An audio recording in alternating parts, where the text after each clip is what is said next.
नमस्कार, मैं हूं श्वेता सिंह और आप देख रहे हैं आज तक। कंगना रनौत इस एक नाम ने महाराष्ट्र की सियासत में भूचाल ला दिया है।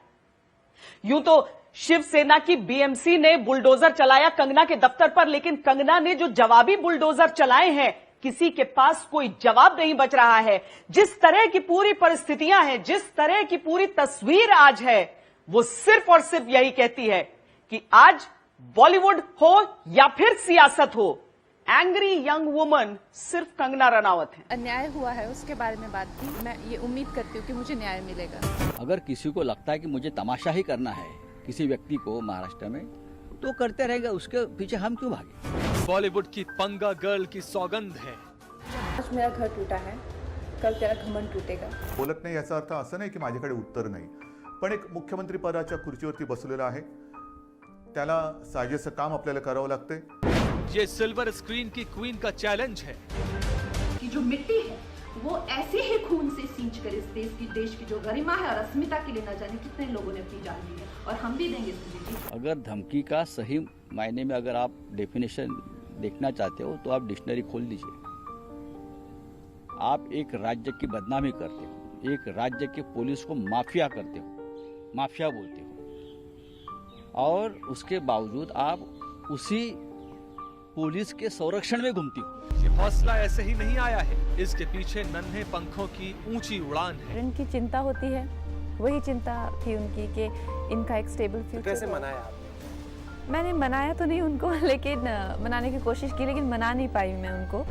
लफड़ा है, झगड़ा है, जिद है, जुनून है, कुछ कर गुजरने की तमन्ना है। जो मुझे चाहते हैं और जो लोग जो मेरी तरह हैं, बिल्कुल धाकड़, बिल्कुल पागल, वो मुझे जानते हैं। प्यार है, तकरार है, कच्ची उम्र का क्रश है। I think I was in 9th standard, Okay. and I just had a crush on my teacher. And उस टाइम पे वो गाना निकला था चांद छुपा बादल में, शर्मा के। So I also bought a net का दुपट्टा, and I used to be kind of hallucinating my teacher giving lectures and all of that, and listening to the song. And do you remember your first kiss? Where, when? Or people say you can't forget your first kiss ever. It's magical. No, mine was not magical. What happened? It was the more messy thing. और मेरा तो ऐसे मतलब मुंह ही freeze हो गया एकदम से। पहली मोहब्बत में माँ चंडीगढ़, and there was मैं अपने पीजी में रह रही थी अपनी फ्रेंड्स के साथ में, और मेरी फ्रेंड की डेट थी। So उसके साथ में जो फ्रेंड उसका जो दोस्त आया था, Chance pe dance. चांस पे dance, and he was I think he was 28 or something, and I was 17 or 18, but very cute Punjabi guy called Ricky Man, and very cute, very good looking guy. किसी की Point there were 6 to 7 people attacking me simultaneously, and some of them were claiming I'm a witch, some of them I'm claiming I'm a psychopath, and some of them were saying that I'm a credit stealer. किसी के लिए naughty है कंगना। मेरे हिसाब से हमेशा इस प्रकार की क्या बोलता है मजाक वो करते हैं, मैं देखा है, मैं पढ़ता हूँ। किसी के लिए राष्ट्रवादी है कंगना। मणिकर्णिका के मलबे पर खड़े होकर महाराष्ट्र की सत्ता को चुनौती देने वाली कंगना की क्या है असली कहानी? उद्धव ठाकरे को ललकारने वाली कंगना का क्या है political connection? I had a meeting with His Excellency the Governor of Maharashtra, Bhagat Singh Koshyari, और मैंने उनसे मुझे जो भी मेरे साथ अन्याय हुआ है उसके बारे में बात की। वो हमारे सबके गार्डियन हैं यहाँ पे। I hope कि justice be given to me. का आप नाम ले रहे हो, हमारे लिए विषय खत्म हो गया है। हमने उसका ऊपर बात करना बंद किया है। जिसको जो करना है कर दीजिए।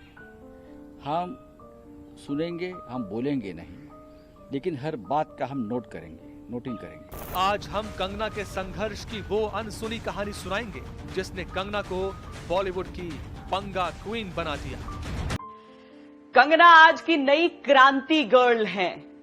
वो सबसे पंगा लेती हैं, उन्हें किसी से डर नहीं लगता, और अजीब सी बात है कि उनकी फिल्मी किरदार भी इसी तरह के रहे हैं जो मौजूदा परिवेश में बिल्कुल फिट बैठते हैं। सोचिए ना, मंडी से लेकर मुंबई तक का सफर पूरा करना, अपने सपने को हकीकत में बदलना कितनों के लिए मुमकिन होता है। जिस चट्टानी हिम्मत के आगे बॉलीवुड के बड़े बड़े किले ध्वस्त हो गए, उसके हौसले को क्या ये बुलडोजर डिगा पाए? जिद के आगे बड़ी बड़ी दुश्वारियों ने घुटने टेक दिए, क्या उस जिद को ये हथौड़ा तोड़ पाएगा? तुम जैसे नालायक मुझको बर्बाद करोगे। तुम लोगों के बाप दादाओं को भी मैंने लोहे के चने चबाए हैं।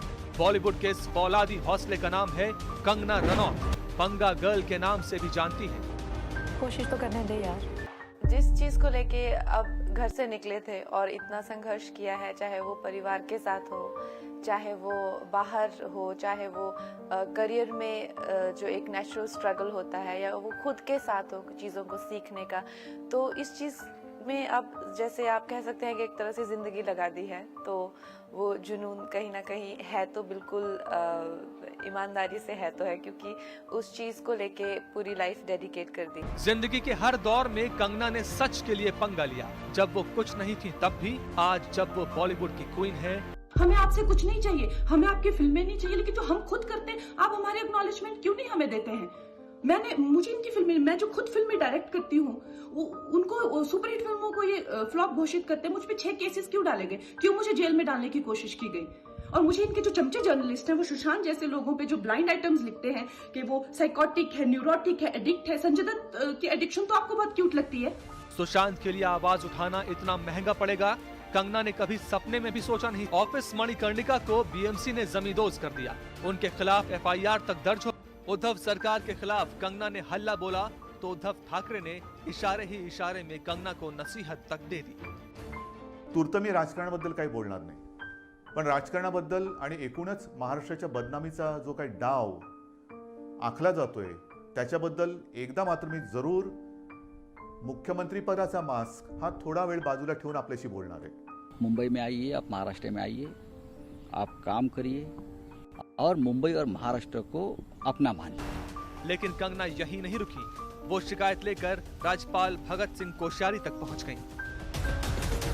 As a common person, as a citizen, as somebody who has started from a scratch in this city, which has given me so much, आज अचानक से जब मेरे साथ ऐसा अभद्र व्यवहार हुआ है, तो I am very much privileged, और ये मेरे भाग्य हैं कि गवर्नर सर ने मुझे एक बेटी की तरह सुना और मेरी जो भी है मुझे सहानुभूति दी, और मैं ये उम्मीद करती हूँ कि मुझे न्याय मिलेगा। सच के लिए लड़ना कंगना ने बचपन में ही सीख लिया था। तब जब पिता भाई के लिए बंदूक वाला खिलौना और उनके लिए गुड़िया लाते थे, तो वो बगावत पर उतर आती, क्योंकि उन्हें लगता था कि पिता भेदभाव कर रहे हैं। कंगना के इसी तेवर ने घर वालों को वो मजबूत हौसला दिया है कि अब वो ठाकरे सरकार के खिलाफ जंग जीतेंगे। जो काम किया वो बहुत ही निंदनीय काम है। मैं उस काम के लिए उनका बहुत कड़े शब्दों से विरोध करती हूँ। आज पूरा भारतवर्ष हमारी बेटी के साथ है और पूरे भारत की जनता की दुआएं उसके साथ है कि वो हमेशा सच्चाई के साथ रही है और रहेगी भी। कंगना की बगावत कोई आज की बात नहीं है, वो तो अपनी निजी जिंदगी में भी बगावत करती थी, और बगावत नहीं करती तो यहां तक कैसे पहुंचती? उनके शुरुआती दिनों का वो संघर्ष भी हमें जानना चाहिए, जिसके कारण आज उनके इरादे इतने फौलादी नजर आते हैं। वही घर है जहां कंगना पली बढ़ी, और ये वही गली है जहां कंगना खेली कूद और टीवी पर फिल्में देखकर ग्लैमर की दुनिया के सपने सजो। कंगना की बेबाकी पर तब पूरा घर इतराता था, आज पूरा इलाका नाज करता। लेकिन तब कौन जानता था पूरे गांव में अपने दादा की दुलारी कंगना 1000 कोस दूर जाकर सिल्वर स्क्रीन की महारानी बन जाएंगी। फिल्में तो यहाँ दूर दूर तक नहीं दिखती थी, टीवी था तो देखने की सख्त मनाही थी। कंगना के परदादा सरजू सिंह रनौत स्वतंत्रता सेनानी थे और गांधी जी के करीबियों में से एक माने जाते थे। सरजू सिंह आजादी के बाद मंडी के पहले विधायक बने, इस नाते इलाके में काफी सम्मान था। कंगना के दादा IAS ऑफिसर थे, कंगना नाम भी दादा ने ही रखा था। दादा और पोती का प्यार ऐसा कि गांव में कंगना को लोग प्यार से बाबूजी की पोती बुलाते थे। आई थिंक शुरुआत में तो बहुत ज़्यादा संघर्ष रहा है, और जैसा आपने कहा कि जिस तरह वहाँ पे सोच है और जिस तरह से वो अपने बच्चों को प्रोटेक्ट करना चाहते हैं, खासकर पढ़े लिखे पेरेंट्स, और मेरी जो मॉम है वो टीचर हैं, मेरे डैड कंस्ट्रक्शन बिजनेस में हैं, मेरे दादाजी IAS ऑफिसर हैं और मेरे ग्रेट ग्रैंडफादर पॉलिटिशियन रह चुके हैं। 15 साल उन्होंने इलेक्शन लड़े हैं हिमाचल से और उन्होंने 15 साल जो है वो लोगों की सेवा की है वहाँ पे। तो इस तरह के ख़ानदान से आना, और हम लोगों को सब बचपन से ही बाबूजी की पोती इस तरह से कहते, तो उनके लिए ये बहुत ही ज़्यादा शर्मिंदगी की बात हो जाती है कि अगर आप मॉडलिंग करना चाहते हैं या थिएटर में काम करना चाहते हैं या कन्वेंशनल पढ़ाई ना करके आप जो हैं वो पढ़ाई छोड़ के जो हैं आगे इस चीज़ को कुछ भी संघर्ष करना चाहते हैं, तो उनके लिए नेचुरल सी बात है, बहुत ही शर्मिंदगी की बात हो जाती है उनके समाज में, जहाँ पे सबके बच्चे कोई ग्रेजुएशन कर रहे हैं, कोई PM। कंगना ने पढ़ाई चंडीगढ़ के DAV स्कूल से पूरी की। घर वाले चाहते थे कि बेटी डॉक्टर बने, लेकिन कंगना तो बिंदास थी। 9वीं क्लास में ही उन्हें टीचर से पहला क्रश हो गया। I think I was in 9th standard, and I just had a crush on my teacher. And उस टाइम पे वो गाना निकला था चांद छुपा बादल में, शर्मा के। So I also bought a net का दुपट्टा, and I used to be kind of hallucinating my teacher giving lectures and all of that, and listening to the song. I think I've only gone, मतलब एक card पे लिख के ना happy teachers day ऐसा करके कुछ दिया होगा, but nothing more than that. पर क्रश हुआ तो चंडीगढ़ में ही कंगना ने प्यार का पहला चैप्टर भी पढ़ लिया। दिलचस्प ये था कि उन्हें दोस्त के बॉयफ्रेंड के दोस्त से ही प्यार हो गया। ये कहानी भी मजेदार है।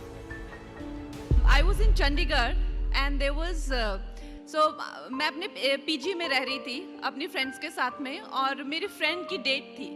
उसके साथ में जो फ्रेंड उसका जो दोस्त आया था, चांस पे dance and he was, I think he was 28 or something and I was 17 or 18, but very cute Punjabi guy called Ricky Man, and very cute, very good looking. पढ़ाई के दौरान ही कंगना ने मुंबई के सपने देखने शुरू कर दिए और इस सपने को हासिल करने के लिए उन्होंने वो बगावत की जिसकी वजह से आज कंगना अपने गांव में एक कहावत बन गई। 15 साल की कंगना रनौत ने घर छोड़ दिया।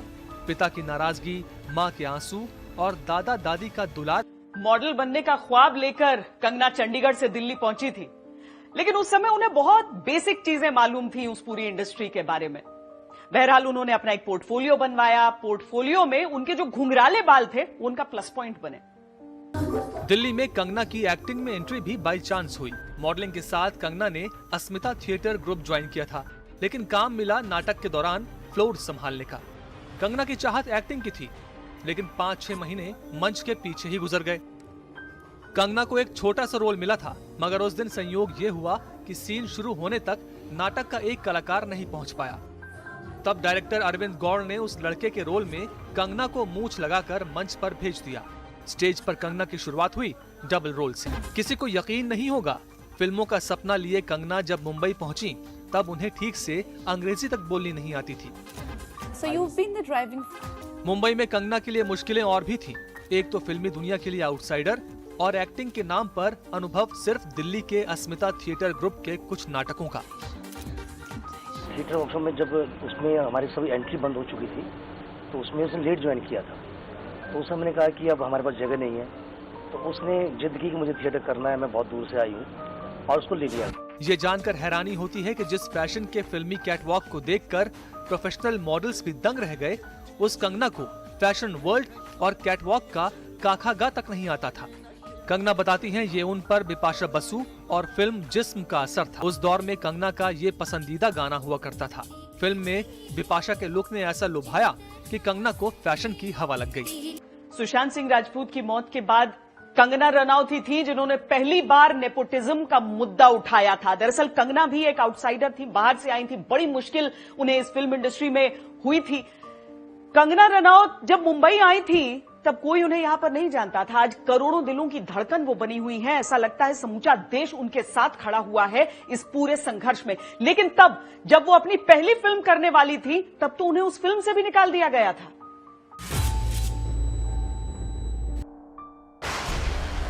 महाराष्ट्र में सरकार का आतंक और अत्याचार दिन ब दिन बढ़ते ही जा रहे हैं। केंद्र सरकार हमारे संवैधानिक अधिकारों को। कंगना तो कोई राष्ट्रीय नेता नहीं था, कंगना तो कोई ऐसा विषय नहीं था कि जो राष्ट्रीय स्तर पर चला जाए। आप दाऊद का घर तोड़ने नहीं जाते, उसका घर तोड़ने जाते हो। इस विषय को बड़ा किसने किया? बीजेपी का संबंध क्या है?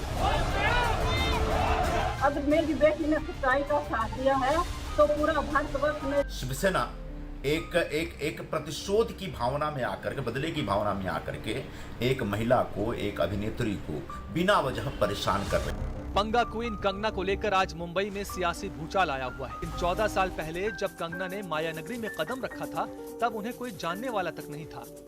आउटसाइडर कंगना ने फिल्म में डेब्यू भी किस्मत से किया था। इसी गैंगस्टर फिल्म से हुई। मुंबई जैसे अनजान शहर में 2 साल के संघर्ष के बाद कंगना को ये फिल्म मिली थी। फिल्म मिलने का किस्सा भी दिलचस्प है। कंगना एक एडवर्टाइजिंग प्रोडक्ट के ऑडिशन में गई थी। वहां पर उन्हें पता चला कि महेश भट्ट के दफ्तर में किसी फिल्म का ऑडिशन चल रहा है। कंगना भी ऑडिशन में पहुंचे रहे थे डायरेक्टर अनुराग बसु। घुंघराले बाल वाली कंगना ने पहले ही लुक में उन्हें इम्प्रेस कर दिया, लेकिन बड़ी समस्या थी उनकी कम उम्र। फिल्म में रोल था एक बच्चे की माँ का। 17 साल की कंगना इसमें फिट नहीं। कंगना रिजेक्ट हो गई। उनकी जगह चित्रांगदा सिंह को मौका मिल गया, लेकिन एक दिन अचानक उनके पास अनुराग बसु का। चित्रांगदा ने निजी कारणों से फिल्म छोड़ दी। गैंगस्टर फिल्म कंगना को ऑफर हो गई, लेकिन उनके सामने पासपोर्ट को लेकर नई मुसीबत खड़ी हो गई। फिल्म की शूटिंग देश के बाहर होनी थी, इसीलिए कंगना को 1 हफ्ते में पासपोर्ट बनवाना था। कंगना ने पासपोर्ट के लिए दिन रात एक कर दिए, क्योंकि ये सिर्फ पासपोर्ट नहीं था, बॉलीवुड में उनकी एंट्री का टिकट था। फिल्म गैंगस्टर ने कंगना की किस्मत बदल दी। कंगना ने बेस्ट डेब्यूटेंट। कंगना की बॉलीवुड में एंट्री तो हो गई, लेकिन उन पर आउटसाइडर का ठप्पा लगा हुआ था। कंगना जानती थी कि आगे का रास्ता आसान नहीं है, अपनी जगह खुद बनानी पड़ेगी। इसके लिए उन्हें चुभते हुए तंज भी सुनने पड़ेंगे। फैशन में जब वो रैंप पर उतरी तो शायद इन्हीं लोगों को जवाब दे रहे। 2008 में आई फिल्म फैशन में कंगना सपोर्टिंग रोल में थी, लेकिन अपनी दमदार एक्टिंग से उन्होंने न सिर्फ बेस्ट सपोर्टिंग एक्ट्रेस का नेशनल अवार्ड जीता, बल्कि उनका भी मुंह बंद कर दिया जो उनको हल्के में लेते थे। आवाज उठाती हैं। करण जौहर को वो मूवी माफिया कहती हैं। सरेआम ये बात करती हैं कि उन्हें तीनों खानों के साथ काम करने में दिलचस्पी नहीं है। यहाँ तक कि अवार्ड फंक्शनों का खुलेआम बॉयकॉट करती हैं। पुरस्कार समारोहों में ज़्यादातर यही रहता है कि कहीं ना कहीं उन लोगों ने वो एक जिसे जो रिस्पेक्ट होता है या ये वो खो दिया है, क्योंकि इतनी पॉलिटिक्स होती है, इतनी ज़्यादा वहाँ पे जिसे कह लेते हैं कि अब जिस तरह से फिल्मों को अवार्ड दिए जाते हैं, जिस तरह के लोगों को बिल्कुल ही मजाक सा बन गया है ना, वो उनको सीरियस लेते हैं, और जो लोगों को अवार्ड मिल रहे हैं वो भी सीरियस नहीं लेते हैं। बेस्ट सीन के लिए अवार्ड मिलता है, बेस्ट रोमांटिक किस के लिए अवार्ड मिलता है, बेस्ट गाने के लिए। तो ऐसा एक अजीब सा क्वीन और 2016 में तनु वेट्स मनु रिटर्न्स के लिए लगातार 2 साल बेस्ट एक्ट्रेस का नेशनल अवार्ड जीतकर कंगना ने बॉलीवुड की कई रवायतों को बदल दिया है। ये बिंदास कंगना ही है जो डायरेक्टर अगर कीचड़ में रोमांस की कल्पना करता है तो वो बेहिचक कीचड़ में कूद जाती हैं, और जब पहले किस की बात आती है तो बेधड़क सच कबूलती हैं। No, mine was not magical. What happened? It was a more messy thing. और मेरा तो ऐसे मतलब मुंह ही फ्रीज हो गया एकदम से। ऐसे लड़का कहता है हिलाओ मुंह को। कंगना फिल्म इंडस्ट्री में आई तो उनकी निजी जिंदगी के कई पन्ने सार्वजनिक तौर पर खोल दिए गए। बाकी तो छोड़िए, उन पर तो काला जादू करने का भी आरोप लगा। क्या है इन बातों का सच? इस ब्रेक के बाद देखते रहिए आज तक। अभी तक कंगना जितनी फिल्में करती आई थी, उनका बोल्ड बिंदास इमेज तो बन रहा था, लेकिन राष्ट्रवादी छवि उनकी कहां से बनी? दरअसल फिल्मी किरदार एक तरफ होते हैं और सोशल मीडिया पर अपनी राय जाहिर करना दूसरी तरफ। अमूमन जो फिल्म स्टार्स होते हैं वो बचते हैं इन चीजों से, पर कंगना कहां डरने वाली? कुछ बदला है। मणिकर्णिका की शूटिंग के दौरान उन्होंने न सिर्फ डायरेक्शन में हाथ आजमाया, बल्कि स्टंट सीन भी खुद किए। स्टंट के दौरान उन्हें काफी चोटें भी आई हैं। बहुत ज्यादा था, everything like from action to the period drama in the costumes. इतनी ज्यादा उनका जो हीरोइज्म के जो किस्से हैं, चाहे वो फोर्ट से जो जंप मारना घोड़े पे, उसको करते करते हमको नानी याद आ गई, सच में ही नानी याद आ गई। कंगना झांसी की रानी के किरदार से इतना प्रभावित हैं कि उन्होंने अपनी कंपनी का नाम ही मणिकर्णिका फिल्म रख दिया। ये कंगना का ड्रीम प्रोजेक्ट है। कंगना के इसी ड्रीम प्रोजेक्ट पर बीएमसी ने हथौड़ा चलाया तो उन्होंने उद्धव सरकार के खिलाफ मोर्चा खोल दिया। विचारधारा पर श्री बाला साहेब ठाकरे ने शिवसेना का निर्माण किया था। आज वो सत्ता के लिए उसी विचारधारा को बेचकर शिवसेना से सोनिया सेना बन चुके हैं। जिन गुंडों ने मेरे पीछे से मेरा घर तोड़ा, उनको सिविक बॉडी मत बोलो, संविधान का इतना बड़ा अपमान मत करो। फिल्म क्वीन और पंगा के बाद कंगना ने नया स्टारडम देखा। खबर तो ये भी है कि कंगना सियासी हवा का रुख भी पढ़ने लगी। देश में डर लगता है, तब उनको किसी ने हम नहीं कहा, या जब नसीरुद्दीन शाह जी ने कहा था तब उनको किसी ने नहीं कहा। जो मुंबई पुलिस की मैं तारीफ करते हुए नहीं थकती थी। आप देख लीजिए मेरे पुराने कोई भी इंटरव्यूज, आज जब वो पालघर की लिंचिंग में साधुओं को के सामने वो कुछ नहीं करते हैं, खड़े रहते हैं, या एक लाचार बात जैसे कि सुशांत के पिताजी उनकी FIR नहीं लेते हैं, मेरी स्टेटमेंट नहीं लेते हैं, तो इस प्रशासन के चलते हुए अगर मैं उनकी निंदा करती हूँ, ये मेरी अभिव्यक्ति की आजादी है। एक रूढ़िवादी परिवार से आकर कंगना आज जिस मुकाम पर खड़ी, कंगना की इसी फौलादी शख्सियत को इस बार महाराष्ट्र की सत्ता से चुनौती मिली। मुंबई में मुश्किलों से लड़ना कंगना के लिए कोई नई बात नहीं है, पहले भी वो ऐसी चुनौतियों से पार पा चुकी है। हमारी इस खास पेशकश में आज के लिए इतना ही। देश और दुनिया की बाकी खबरों के लिए आप देखते रहिए आज तक। नमस्कार, मैं हूं अंजना ओम कश्यप। हमें उम्मीद है ये वीडियो आपको पसंद आया होगा। लेटेस्ट खबरों के लिए यूं ही देखते रहिए आज तक, और इस वीडियो के पसंद आने पर लाइक, शेयर एंड सब्सक्राइब करना ना भूलें।